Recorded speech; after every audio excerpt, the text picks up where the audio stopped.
right, so the first one, we're looking for, is there enough information in these criteria to prove that these are parallelograms? So the first thing to write down is, if both pairs of opposite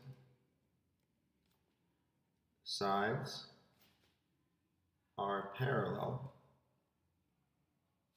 then ABCD is a parallelogram. And that can look something like this. Boom, boom, boom, boom. That is enough to be a parallelogram. Another thing you could say is that if both pairs of opposite sides are congruent,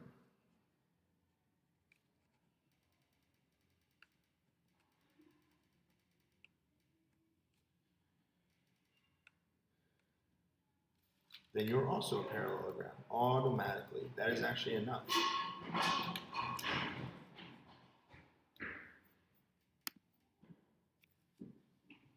For the third one, if diagonals bisect each other, that is enough to be a parallelogram. You actually don't need to prove anything else.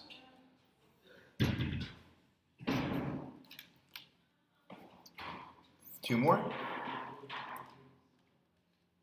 If one pair of opposite sides are congruent and parallel, that is enough as well. That looks like this.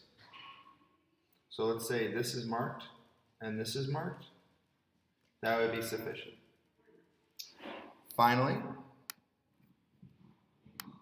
if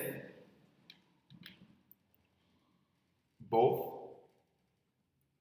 pairs of opposite angles are congruent, that is enough to be a parallelogram. That's all you need to have. So all of these are actually sufficient for a proof to be a parallelogram. On the bottom, though, are ones that is not sufficient. So for example, for the first one, if all you know is only one pair of opposite angles are congruent, that is not enough. If one pair of sides is parallel and one pair is congruent, that could actually just be a trapezoid. And that's not enough as well. It has to be the same matching up. So, we're going to do the try it out section in class, but I want you to tune to 5.7. We're just going to keep a few other notes here, and then we'll call it a day. So, what I want you to write in, under shortcut right here, is a parallelogram with one pair of consecutive, congruent sides must be a rhombus.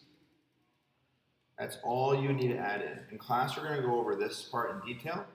For now, that's what I need. For the bottom,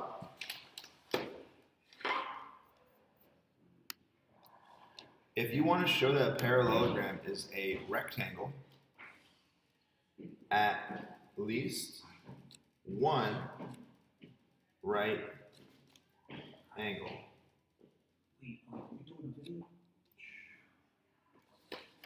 So this guarantees that the rest of these are also going to be right angles. Okay? We'll go over this part in class. Finally, on this last page, it says proving a parallelogram is a square. So the only thing you need to have for that, it has to be both a rectangle and a rhombus. So if you can show that it's both a rectangle and a rhombus, then it has to be a square. So in class, we're going to focus more on filling out these other sections and going through what the proofs will look like. For now, what I want you guys to do is take this time, study this chart right here in your notes, and study this as well to help you out for the weekend.